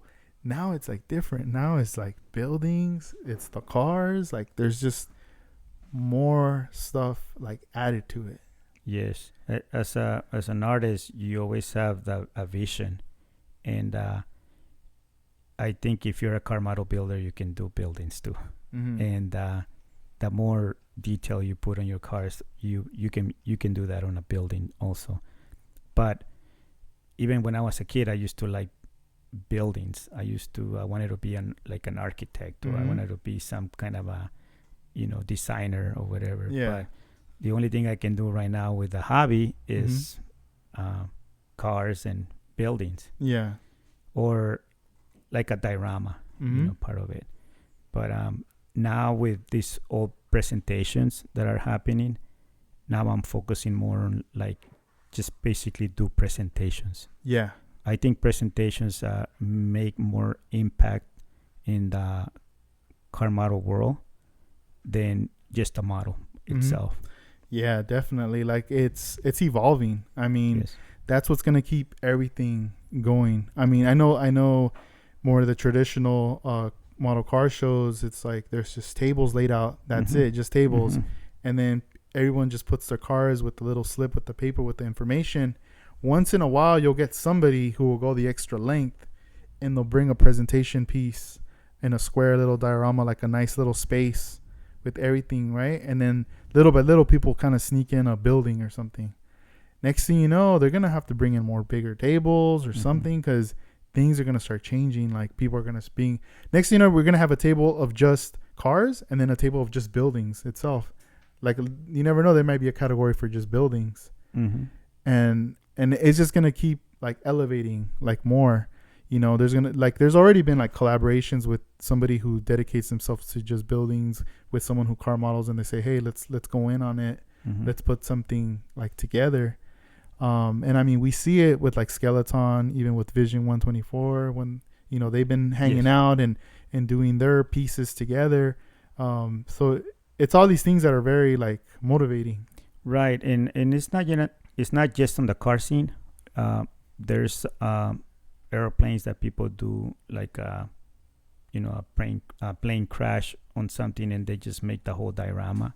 Or battleships, they make the whole war going on, and it looks crazy. And that's a real nice dioramas. But for a car, I think it needs something more than just a car. That's why, you know, sometimes I put a turntable, or I put a display, or lights, or something, because for me, a car it just looks empty. So you need something else to, you know, get the whole presentation full. No, yeah, it's so true. You know, like a while back we had talked about like Burbank House of Hobbies. They do these meetings Yes. where people get together, and Mm-hmm. and it's like everybody does. They're into different things, Mhm. but collectively, I think when you're there, you know, you leave with some information or some inspiration to attach to your cars or buildings, Mm-hmm. which you got going on. I know you were doing a lot with weathering with your car. With your building. Before, you know, when you were working on your panels, obviously it wasn't weathered yet. Right. And I mean, it looked like a brand new building, but Mhm. you were still like, no, it's not done yet. I'm gonna still do all this stuff. I'm gonna add some rust. I'm gonna do all this stuff, and it's almost like, I mean, I don't know. It just naturally, you just like your artistry just kicked in, and like you see it, and I'm just like, man, it looks. Those pieces of styrene look like metal. Right. And before I used to do car models, I was a painter. So I do oil paintings, acrylic paintings, and you work with oil paintings or acrylic, and you always try to do an effect or weathering or whether color or light or whatever. Mm-hmm. So it's easy for me to do the weather. Mm. So there's different materials. I got some materials from Ivan. Ivan gave me some materials that he uses for his weather pieces. Hey, handsome over, Ivan. Nah. And I'm looking at them, Mm-hmm. and then I'm going, okay, there's stuff that you can do with an airbrush. There's stuff you can do with just a brush. Some of them you can do just with a Q-tip or different things. But at the end, the final product looks pretty similar. Mm-hmm. It's just the materials are a little bit different. And as I guess as an artist or as a painter, you can kind of duplicate that. That's why for me it's easy to do a replica of a paint job of a car. It's almost like knowing the recipe as soon as I see it. Mm-hmm. And it just goes on my mind like, okay, what am I going to do? I'm going to do this and that. And next thing you know, it's done. Mm-hmm. I know one of the cars that you even showed some video clips on to inspire people was when you started working on the heartbreak shot. Yeah.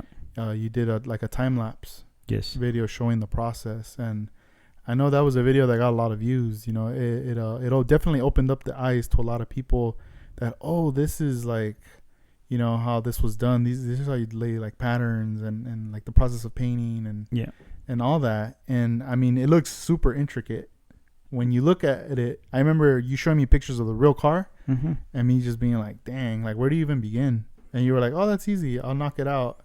Yeah. You know, like this weekend.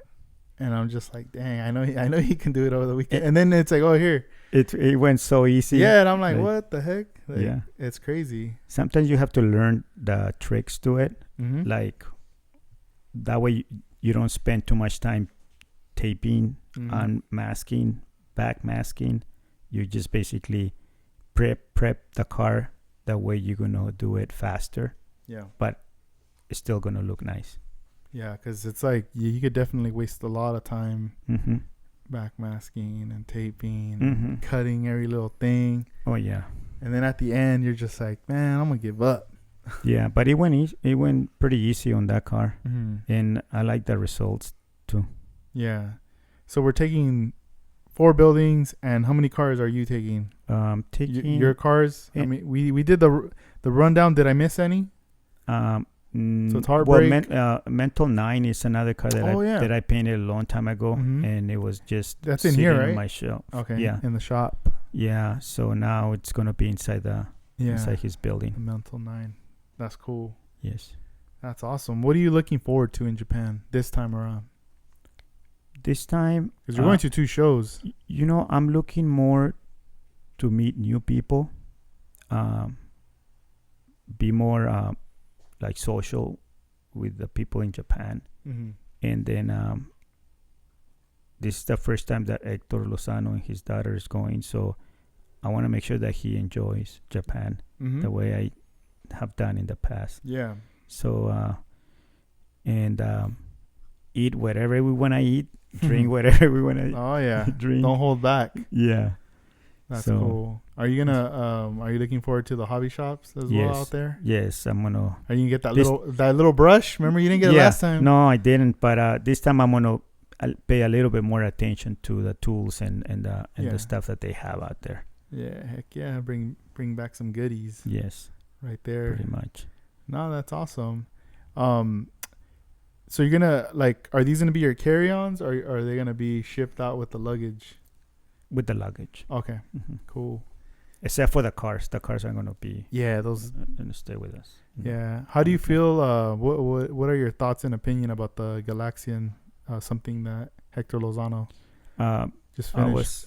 I was very surprised. I think more surprised than not surprised, Mm-hmm. because he did so much work into it.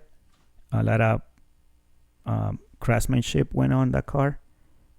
I was surprised that he was able to machine some parts too, Mm-hmm. and then he throw lights in there, and it's just crazy.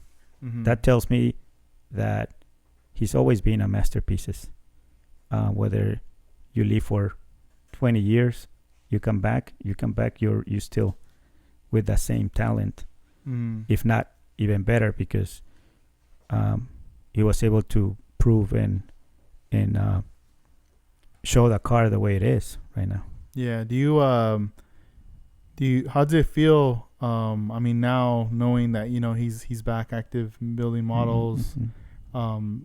definitely probably brings back a lot of memories Yes. from back then. That feeling. Yes, and we all know how nice it is to build car models, and it's kind of like a escape or like a addiction that you always come back to the things that you like. Mm-hmm. And I'm glad that he came back and be able to do something for himself that he wants to build, and he did. Yeah. People think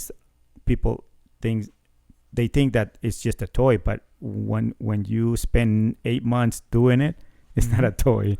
Yeah. Nah. You pour your soul into there, your love, everything goes into that car. You wait to get up from work and start working on it, instead of like, oh, let me go and do something else. No, Mhm. it's you just basically can't wait to be home and Yeah, it's all on your continue. mind. And then Yeah. when they're like, "Hey, and you need to do this," you're like, you get all mad. Like, damn, I want to work on my car.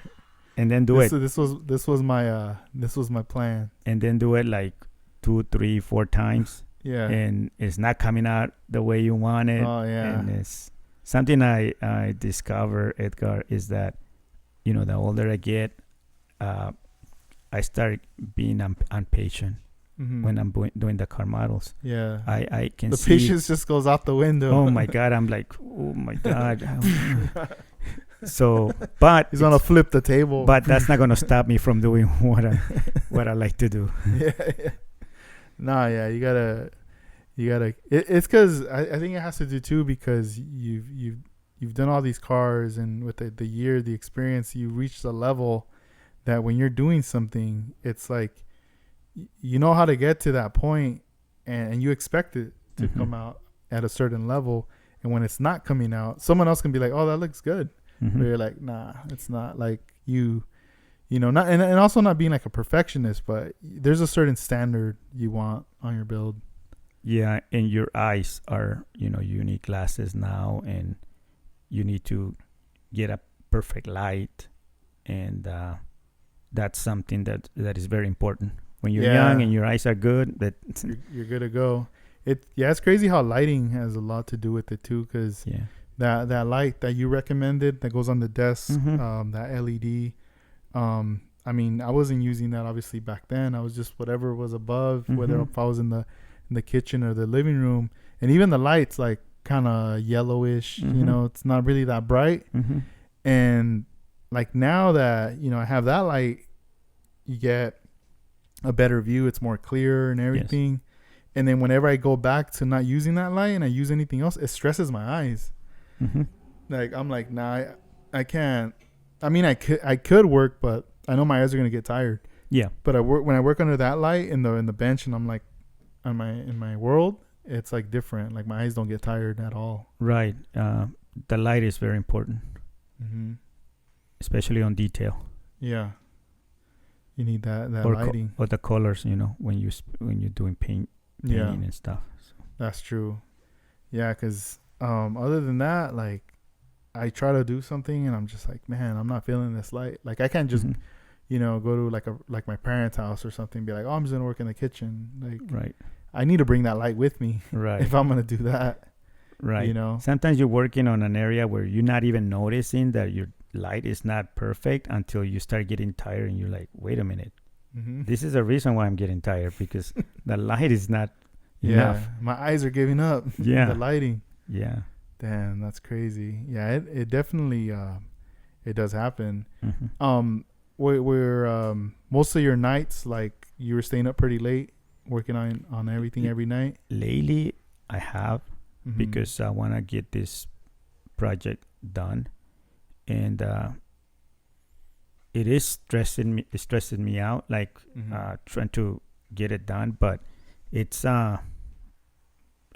getting there. Did you ever worry, like, man, maybe it's not gonna be able to be done? Certain stuff, yes, Mm-hmm. but you just try your best. Yeah. You can't just also argue with yourself, or trying to say, oh, Mm-hmm. feeling bad or whatever. No, if things happen, okay. Yeah. Good. Maybe what you should do when you display these, Mm-hmm. print out a picture of another building on a paper, and then put it next to it, and then just put coming soon Next year or next time. So they don't feel bad. Like, hey, what about my building? Yeah, wait a minute. You're like, oh, it's right here. Actually, there's few more buildings that I wanted to do. The Cholos? Was that one of them? The Cholos was one of them, and the other one was the building with the... That's like yellow. Yeah, the three colors, green and red and yellow. What was the name of that show? There's another. It's another building. You're right. Yeah. That's a body shop. Yes. They do a lot of the Mercs, right? Yes. I see a lot of beautiful Mercs in front of that place. Yeah, that building is pretty nice. Yeah, man. If anybody remembers the name, please email us. scaleriders@gmail. Right. Or contact@scaleriders.com. No, that's cool. Are you going to keep us up to date on your Instagram? Yes. With the stories, the cheers? Yeah, everything. You guys going to see us every day. That's cool. Posting stuff. Are you going to take the cars with you throughout the journey? Or even when you go to the other car show? I know you guys are going to display any stuff there, but just to maybe show to anybody that you might meet up with? No, well, that's a show that I never been there before. It's called a Low Magazine. Is the one that is throwing that show, and it's a week before. Okay. But a lot of lowriders are going in there. Even the owner of the Paradise Roads are going also. So it's more like a lowrider car show. Mm-hmm. But I want to see something different than Moon Eyes, kind of like the way Classic Legends was back then. Mm-hmm.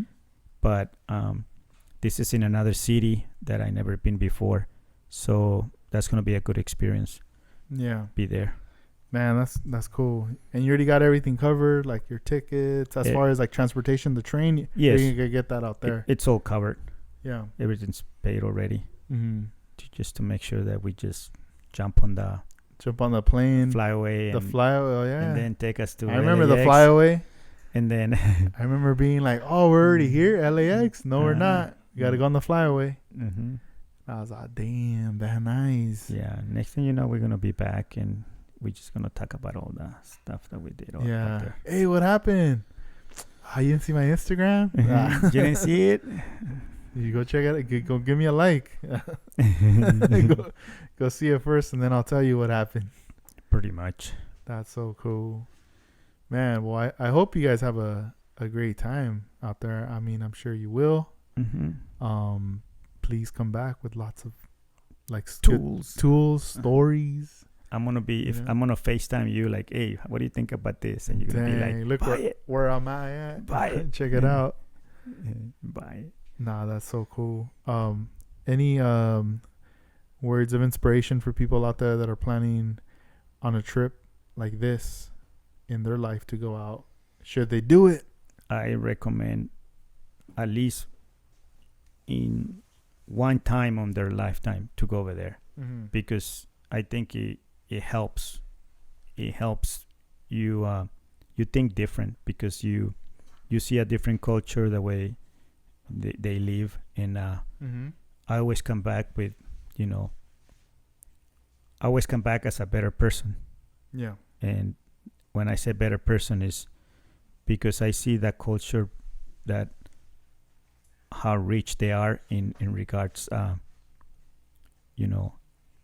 the way they express and the way they do things. It's amazing. And when I come back, I bring a piece of that, and I start using it in my life. And if that's a positive thing for me, then Yeah. I do it. I recently spoke with Yosuke, Mm-hmm. and I was telling him like, hey, are you gonna go to the show? And he's like, yeah, of course. Like, I'm gonna be there. I'm looking Mhm. forward to it. And he was asking me, are you going? And I was telling him, no, unfortunately, I'm not. And then we were just, I was just talking to him because I was like, yo, like, is there a kit you're looking for to Yeah. send out with you guys over there?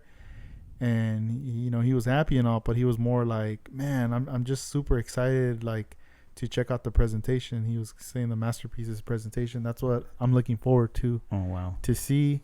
And he's like, I wish you would come, as well. He's like, I'm looking forward to seeing and meeting, Mhm. the guys and everything. So, I know and he's gonna be in for a treat, like seeing all this stuff. Mm-hmm. It's gonna look cool, like even him bringing his cars and setting them up with you guys there. Yep, he said that. And also the owner of Paradise Road, he's gonna bring 3 of his models on the collection. Mm-hmm. He's gonna bring him and put him on the display also. Dang, and then Yoshiki too. He's gonna trip out. Yeah, well, those models are from him, so Mhm. it's something that he did for, the owner of Paradise Road. Some replicas like a long time ago. Mhm. That's cool. Well, that's awesome. I hope, I wish, and that you guys have, everything goes cool. We get you back over here, and then later we do like a follow up to see how everything went. Yep. Like always, send me some vids. Yep. Share it with the people I will. out there. And then for those listening as well, if you guys are going to be at NNL West, you had mentioned you're planning on presenting these Yes. pieces out there as well. Correct. That's the plan. So for those that are on the fence, not knowing if you're going to go or not, please go check it out. And this is something you're going to be able to see in person. Right. Sweet. And your Instagram, Armando, is at Armando Flores 1032. Armando Flores 1032. Sweet. And that's where you guys can check him out there to keep up to date with what he's going to be doing, his adventures out there in Japan. Yes. So, hell yeah, Armando. Thank you, Armando. Okay. It was a great time hanging out with you guys and doing the show. This was episode 99. And hey, we'll see each other again. And I want to congratulate you because you're at 100, almost there. We're getting there. And Thank which you. is a lot of work. I Thanks. know it wasn't easy, but congrats on that. No, thank you. I mean, thank you too, though, for helping me. I mean, there's a lot of interviews and people I couldn't get to. Mm-hmm. I know you have a relationship with them throughout the years, and I know if I would have reached out, I mean, I'm sure they would have been humbled enough to be yes or no, Mm-hmm. But I feel like you played a big role in helping me to get these interviews as well, from a lot of the guests that were on. So no problem. Thank you. thank you. You're part of this journey too. Thanks. So, hell yeah. Well, thank you guys for listening. That was episode number 99. 65 Lokes, your host, checking out. And we'll be back with another episode next week. All right. Peace.